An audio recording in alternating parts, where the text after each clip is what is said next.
Will you stay if I show my scars? Apache woman asked Cowboy, who risked his soul to protect her. What could make an Apache woman ask a cowboy if he would stay after seeing the scars she carries?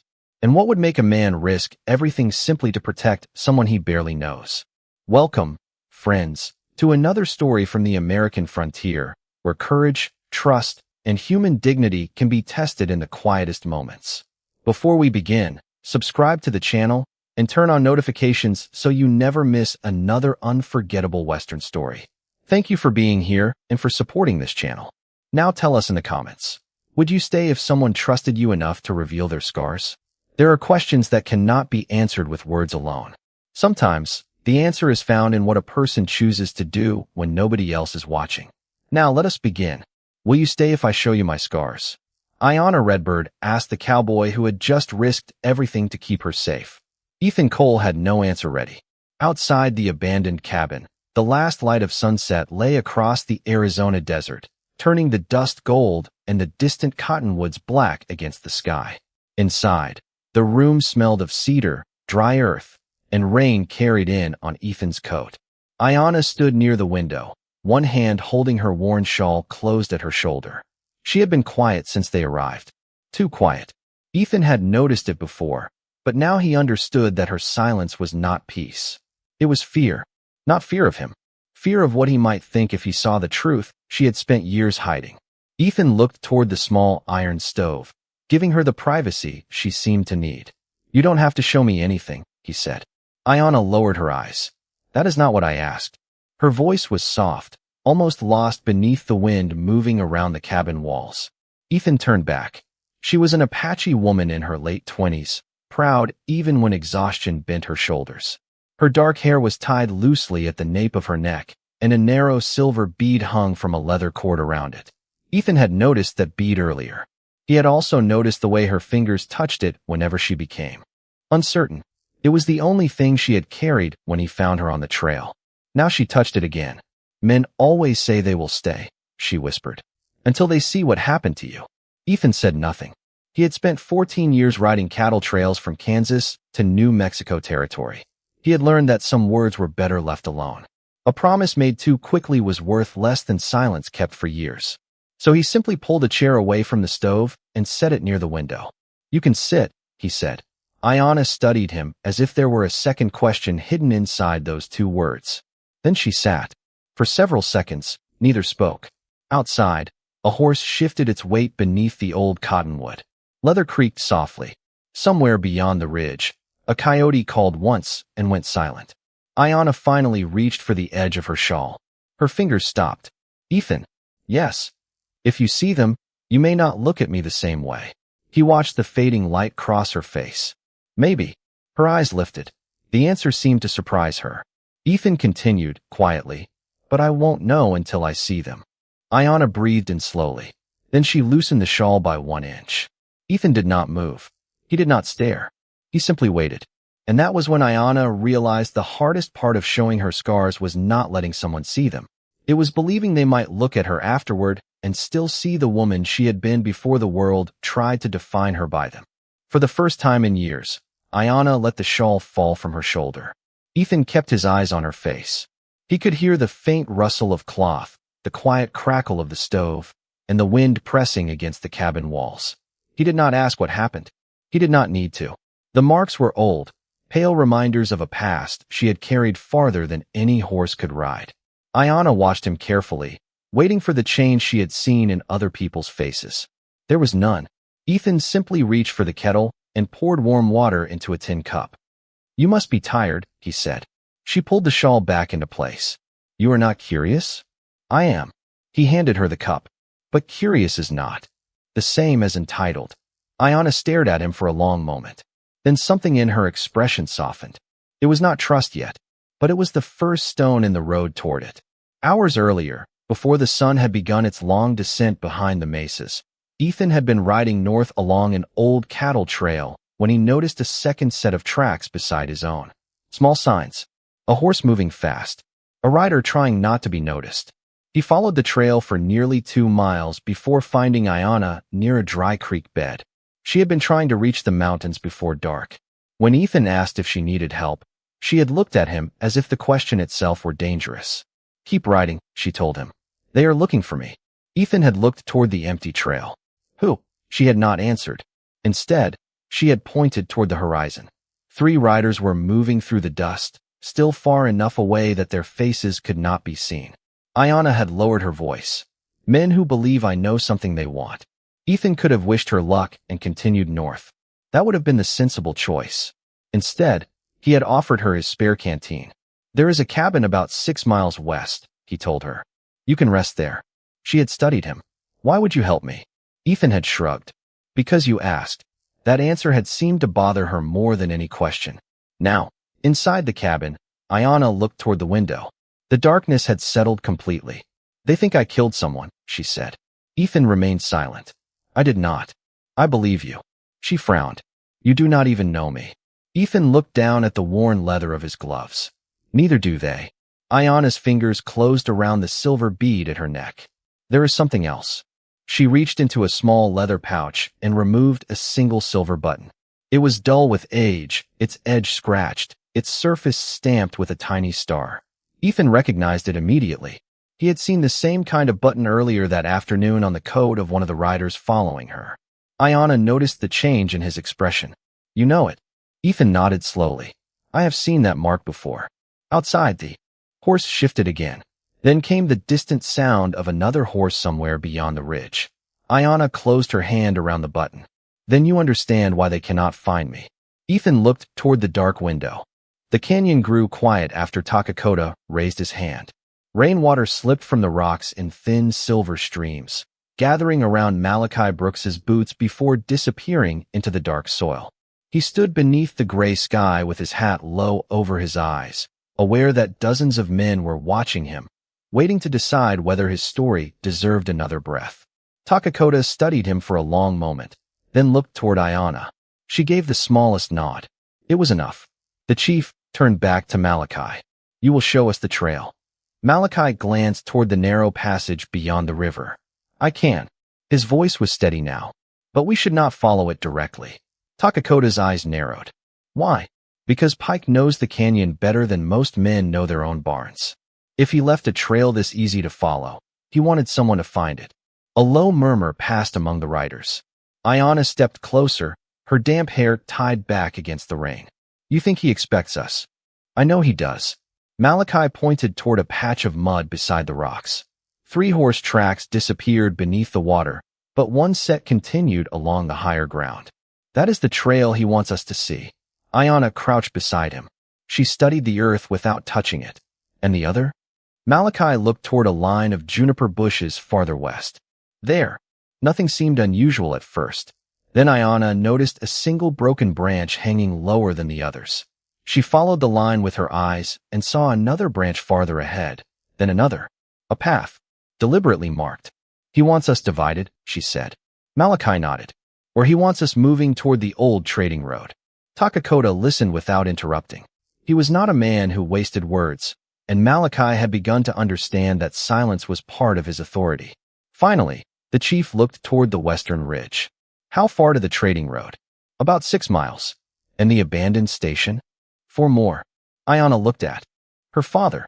"If Pike reaches the station, he can disappear into the settlements." Takakota's expression hardened, but his voice remained calm. "Then we arrived before him." The riders began preparing their horses. No shouting, no grand commands. Just leather tightening, reins being checked, blankets folded, and supplies secured beneath saddles. Malachi noticed Ayanna standing apart from the others, looking down at the torn fabric that had been carefully repaired during the night. The blue cloth had been stitched with pale thread. Each seemed neat and patient. She caught him looking. "My mother taught me never to throw away something simply because it was damaged." Malachi lowered his eyes. "Seems like good advice." She smiled faintly. "You understand more than you pretend." Before he could answer, a young scout approached Takakota and whispered something into his ear. The chief's face changed. Not fear. Concern. He turned toward Malachi.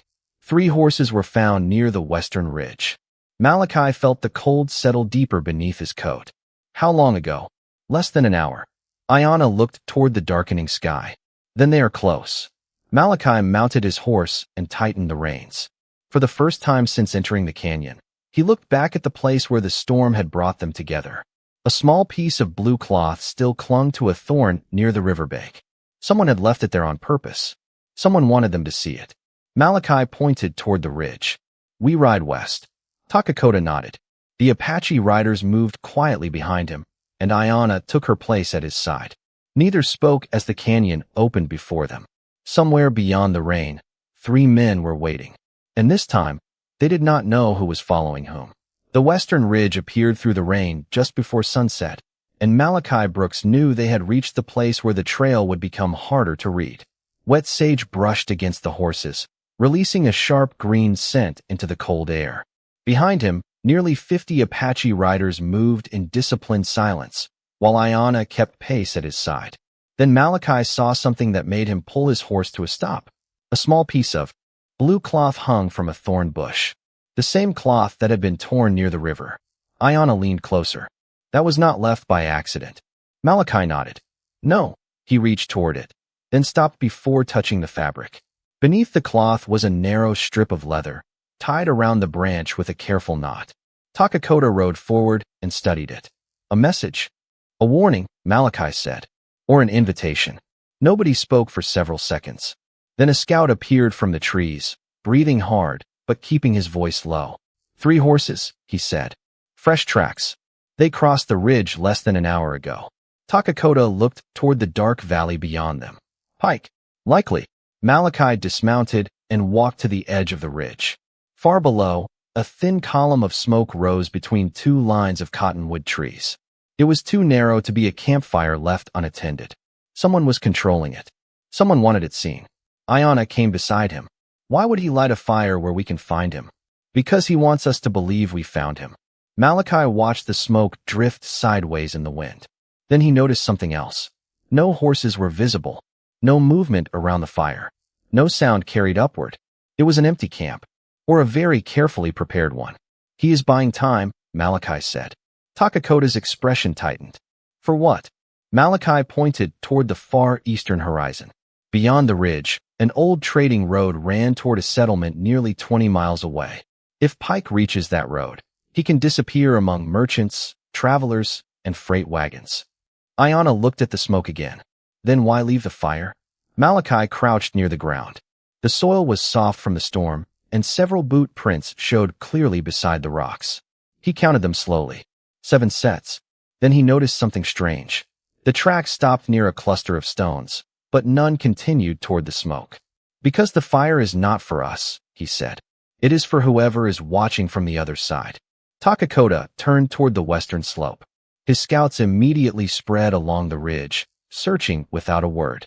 One returned moments later carrying a folded piece of paper sealed inside a small leather tube. He handed it to the chief. Takakota opened it and read the message. His face remained still, but Ayana saw the change in his eyes. What does it say? She asked. Takakota passed the paper to Malachi. Only one sentence had been written. Come to Willow Pass before moonrise, or the sacred objects will never return. Malachi read it twice. He knew Pike had chosen the ground. He also knew something else. The man had underestimated the one thing he could not control. Trust. Malachi folded the message and looked at Takakota. We do not give him the chase he expects. Takakota nodded. Then what do we give him? Malachi looked toward the silent valley. Time to believe he has won. By the time Malachi Brooks, Takakota, and Ayana reached the floor of Willow Pass, the rain had thinned to a cold mist, and Pike was waiting beside a low fire that smelled of wet cedar. 7 men stood around the camp, watching without a word. Several leather bundles rested beneath a canvas sheet near the flames. Malachi did not need to see inside them. He knew what they contained. Pike smiled when they approached. Brooks, you always did have a talent for appearing where nobody wants you. Malachi stopped several yards away. And you always did mistake patience for weakness. Pike gave a quiet laugh, still talking like a rancher. His pale eyes shifted toward Takakota. Chief, I believe we have a simple problem. You want those bundles. I want safe passage. Takakota's face remained still. You stole what belongs to my people. I borrowed it. Ayana spoke before her father could answer. You threatened to destroy it. Pike glanced at her. A little pressure makes people reasonable. Malachi watched the fire. Something was wrong. The smoke was still thin, too thin for the number of bundles beside it. He noticed strips of wet leather mixed with green branches, producing the dark smell in the air. Pike was keeping the sacred objects away from the flames. The threat was a performance. "You are not going to burn them," Malachi said. Pike's smile faded for half a second. "That was enough. Careful, Brooks. You need them intact. Otherwise, they are worthless." Ayanna looked at Malachi, understanding immediately. Takakota remained silent, but his eyes moved toward the bundles. Pike folded his arms. "You think you know me. I know men who measure everything by what it can buy." The valley became very quiet. Even the horses seemed to settle. Pike finally said, "There are buyers waiting east of here. Wealthy men who collect things they cannot understand. They will pay enough to make this whole affair disappear." Takakota stepped forward one pace. "Nothing disappears." Pike looked at him, then back at Malachi. "You are wasting your time. By tomorrow morning, I will be gone." Malachi glanced toward the eastern trail. "Not if the road is closed." Pike's expression changed. "What road?" Malachi said nothing. Ayanna understood before he explained. The Eastern Trading Road crossed a narrow bridge nearly 12 miles away. If the bridge was blocked by the storm debris, Pike would have only two choices: return through the canyon or take the longer northern route. Both would leave him visible. Takakota turned slightly and spoke to two scouts. They disappeared into the mist without a sound. Pike watched them go. "You think you have me surrounded?" "No," Malachi said. "We think you have nowhere worth running." For the first time, Pike looked uncertain. Then one of his men hurried from the edge of the camp and whispered into his ear. Pike listened. His jaw tightened. He looked toward Malachi. "What did you do?" Malachi shook his head. "Nothing." He glanced at Ayanna. "We simply stopped chasing you." Ayanna's eyes rested on the leather bundles. "Now you are the one waiting." The fire snapped softly between them. Pike looked at the darkening trail behind him. Then he looked toward the ridge. And somewhere beyond the mist, the sound of many horses began to rise. The sound of horses grew louder, but Malachi Brooks did not turn toward it. He kept his eyes on Pike, watching the man's confidence slowly drain from his face as the valley filled with hoofbeats. Mist curled between the cottonwood trees, carrying the smell of wet earth and cedar smoke. Pike looked toward the eastern trail, then toward the western ridge. There was nowhere left that looked safe. Not one path, not one clear choice. "You planned this," Pike said quietly. Malachi shook his head. "No, we planned to stop making your choices for you." Ayanna stood beside her father, calm and watchful. Takakota raised one hand. The riders approaching through the mist slowed until their shapes became clear. They were not soldiers. They were Apache scouts returning from the eastern road. One scout dismounted and walked directly to Takakota, speaking in a low voice. The chief listened. Then he looked at Malachi. "The bridge is gone." Malachi nodded. "Storm damage." "Yes. The road is closed for several days." Pike heard the words. His face tightened. The eastern route had vanished. The northern trail was longer, rougher, and exposed. The canyon behind him was already watched. His carefully built escape had become a narrow box. Still, he looked toward the leather bundles beside the fire. "You want them back," he said. Takakota answered, "More than you understand." Pike glanced at the bundles. "Then we can make another arrangement." Ayanna stepped forward. No, her voice was quiet. Pike looked at her. "You have not even heard the offer." "I have heard enough." She pointed toward the bundles. "Those do not belong to you. They are not currency. They are not property. They are part of our memory." For the first time, Pike had no quick answer. Malachi noticed the change. The man had spent years believing everything could be reduced to price, leverage, or fear. But he was standing before something he could not purchase. Takakota walked slowly toward the bundles. No one stopped him. He knelt beside them and removed the canvas covering. One by one, he checked each sacred object. They were dusty, damp, and undamaged. Ayanna watched in silence. Her eyes softened when her father lifted a small carved pendant from the bottom of one bundle. She reached for it carefully. "My grandmother carried this," she whispered. Malachi looked away, giving her the privacy the moment deserved. Pike lowered his head. "Take them," he said. "Just let me leave." Takakota stood. "You will answer for what you took." Pike's shoulders sank. "I thought you came for revenge." Takakota looked at him for a long moment. "We came for what was ours." Nothing more needed to be said. Two scouts stepped forward, not rushing, simply waiting. Pike surrendered the reins of his horse without protest. The valley grew quiet again. Malachi looked toward Ayanna. She held the pendant in both hands, studying the worn carving as though she were holding a piece of home that had traveled too far. Then she looked at him. You were right. Malachi smiled faintly. About what? Trust. She glanced toward the men gathering the recovered bundles. You said it could change the whole trail. Malachi looked across Willow Pass, where the last light of evening touched the wet rocks with gold. Sometimes the hardest thing to do is leave room for another person to choose the right path. Ayanna nodded. Behind them, Takakoto watched the valley settle into silence. The sacred objects were home again. The road was closed. And for the first time that day, nobody needed to chase anyone. Morning came slowly to Willow Pass, with pale sunlight slipping over the ridges and turning the wet grass silver. The storm had passed, but the valley still carried its memory in every broken branch, every pool of water, every dark mark left by passing horses. Malachi Brooks stood beside his horse, tightening the saddle straps while the Apache scouts prepared to return home. Nearby, the recovered bundles had been wrapped in clean blankets. Takakoto checked each one himself. Ayanna remained beside him, holding the small carved pendant she had found the night before. She had not put it away. She kept turning it gently between her fingers, studying the worn edges. Malachi noticed, but said nothing. Some things were meant to be remembered in silence. Pike sat beneath the cottonwood trees with two scouts nearby.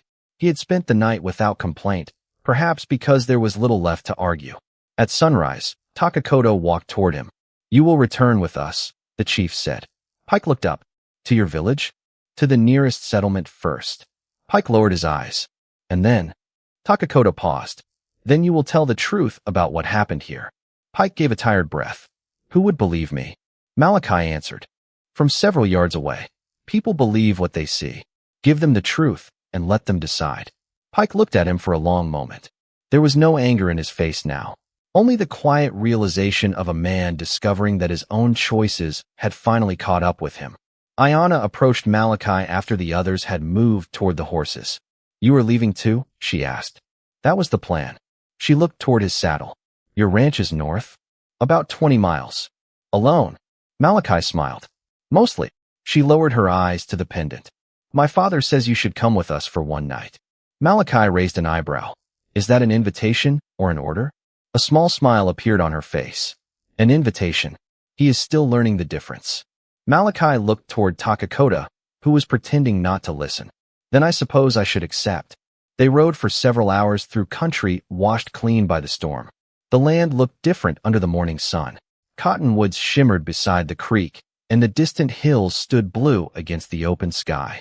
Along the way, Ayanna told Malachi about the pendant. Her grandmother had carried it during difficult winters, passing it down when Ayanna was still a child. It had disappeared years earlier when traveling traders took several sacred objects from an abandoned settlement. I thought it was gone forever, she said. Malachi looked at the pendant. Some things wait a long time to come home. Ayanna studied him. You believe that. I have learned not to tell the land what it is supposed to do. She smiled. By late afternoon, they reached a wide meadow where the Apache camp had been established beyond a line of trees. Children ran between the horses. Elders sat beneath shaded coverings, and smoke from cooking fires drifted gently across the grass. Malachi expected suspicion. Instead, people simply watched him. Then an old woman stepped forward. Her eyes moved from Malachi to Ayanna, then to the pendant in Ayanna's hand. She smiled. No words were needed. Ayanna returned the smile and held the pendant close to her heart. Malachi understood then that the journey had never truly been about catching pike. It had been about returning something that had been taken and proving that trust could cross a distance no trail could measure. The camp settled beneath the evening sky, but Malachi Brooks could not sleep. The fire had burned low, leaving only red coals beneath a layer of ash, and the scent of cedar smoke drifted through the quiet valley. Somewhere beyond the trees, horses shifted in the grass. Malachi sat near the edge of the camp, watching the small carved pendant in Ayanna's hands as she spoke softly with her father. Takakoto had already returned the sacred objects to the elders, yet something remained unfinished. Malachi felt it before anyone said a word. Then Ayanna approached. My father wants you to see something. She led him beyond the main camp, following a narrow trail toward a low hill covered with sage. At the top stood an old wooden marker, weathered nearly smooth by years of wind and rain. A small circle had been carved into the wood, divided down the middle. Malachi recognized the symbol immediately. That mark was on the leather message. Iona nodded. It was also on the pendant. She touched the carving gently. It means two paths meeting without either one disappearing. Malachi looked across the valley. Hundreds of people were settling beneath the trees. Apache families gathered near their horses, while children carried blankets between the cooking fires. Your people have carried that meaning a long time. Longer than any of us can remember. She paused. But tonight, my father asked me to tell you something. Malachi turned toward her. What? You may return home tomorrow. He smiled faintly. I was planning to. I know. Her expression softened. But you will not return as the same man who entered the canyon. Malachi looked down at his hands. They were still marked with dust from the trail, the skin rough from years of ranch work. Neither will you. Iona looked toward the pendant. Perhaps that is why our paths crossed. A long silence followed. The valley below grew quieter as the last fires were covered. Malachi could hear the creek moving over stones, steady and clear. What happens to Pike? He asked. He will answer to the territorial authorities, Iona said. Takakota will give them the evidence. The stolen objects. The messages. The names of the buyers. Malachi nodded. And the others? They will have to explain their choices. She looked at him. No one is asking for revenge. Malachi gave a slow breath. Good. Iona smiled. You sound relieved. I am. She studied him for a moment. Why? Malachi looked toward the stars. Because I have spent enough years believing every problem on this frontier needs a stronger man. Iona waited. And now? Now I think it needs better men. Her eyes remained on him. Neither moved. Then she placed the pendant in his palm. Malachi immediately tried to return it. This belongs with your people. It does. She closed his fingers around it. But my father says you helped bring it home. Malachi stared at the worn carving. I only followed the trail. Sometimes that is how people find their way. From below came the quiet sound of Takakota calling Iona. She turned toward the camp, then looked back once. Ride north after sunrise. I will. Take the eastern road. Malachi smiled. The bridge is still out. Then take the longer road. He nodded. She walked away, her figure fading into the firelight. Malachi remained on the hill until the valley became almost completely dark. The pendant rested against his rough palm. It was small, almost weightless. Yet somehow it carried the memory of an entire journey. At dawn, he would ride home. But for the first time in years, home no longer meant a place where a man lived alone. It meant a place where the door could remain open. At sunrise, Malachi Brooks left the Apache camp with the small carved pendant resting inside his coat pocket. The morning air was cool, and a thin mist lay across the meadow as he guided his horse toward the northern road. Behind him, the camp slowly disappeared into the pale gold of dawn. He did not look back until he reached the top of the first ridge. Iona was standing there beside Takakota. She raised one hand. Malachi raised his in return. Then the road carried him north. By late afternoon, his ranch came into view. The old barn stood where he had left it. The fence leaned in two places, and the water trough was nearly empty.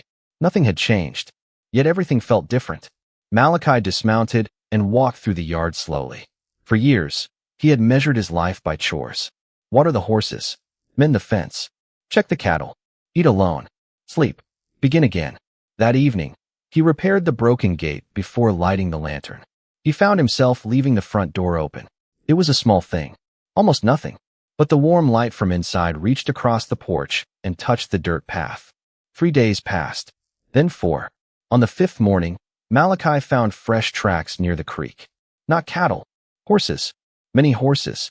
His first thought was Pike, but the tracks were too orderly, too calm. He followed them for half a mile and stopped beneath a cottonwood tree. A small leather bundle rested against the trunk. His name was written across it in careful English. Malachi opened it slowly. Inside was the blue cloth from the river, neatly folded beside a letter. The handwriting belonged to Iona. She wrote that Pike had been taken to the territorial authorities and that the stolen objects had been returned to their rightful keepers. She wrote that several settlers who had purchased similar objects had agreed to return them after learning where they came from. Then came the final lines. My father says the road between our people is still long. I think long roads are worth traveling when both sides walk honestly. Beneath the words was a simple drawing of the same circle divided down the middle. Malachi smiled. He folded the letter and placed it beside the pendant. Then he noticed something else inside the bundle. A small piece of turquoise stone, polished smooth by years of handling. He held it up to the morning light. No explanation came with it. None was needed. That afternoon, Malachi repaired the porch and cleared the weeds around the well. Before sunset, a rider appeared on the northern road. Then another. Then 10 more. They stopped outside the fence, and Takakota dismounted first. Ayana followed. Malachi walked toward them. You came a long way, he said. Takakota looked toward the open door of the ranch house. So did you. Ayana smiled. My father says we brought something. Malachi glanced behind them. The riders carried sacks of flour, seed, tools, and timber. Nothing extravagant. Nothing that could be mistaken for payment. Just useful things. For what? Malachi asked. Takakota answered simply. For a neighbor. The words settled quietly between them. Malachi looked at Ayana. She touched the pendant beneath her collar and smiled. No one spoke for a while. The horses grazed beside the fence. The evening wind moved through the cottonwoods. And on that lonely piece of frontier land, something changed without a law being written or a weapon being raised. A man who had once believed solitude was safety opened his gate. A people who had every reason to distrust him chose trust instead. And the smallest object from the river became a reminder that dignity could cross any border if someone was willing to make the first quiet step.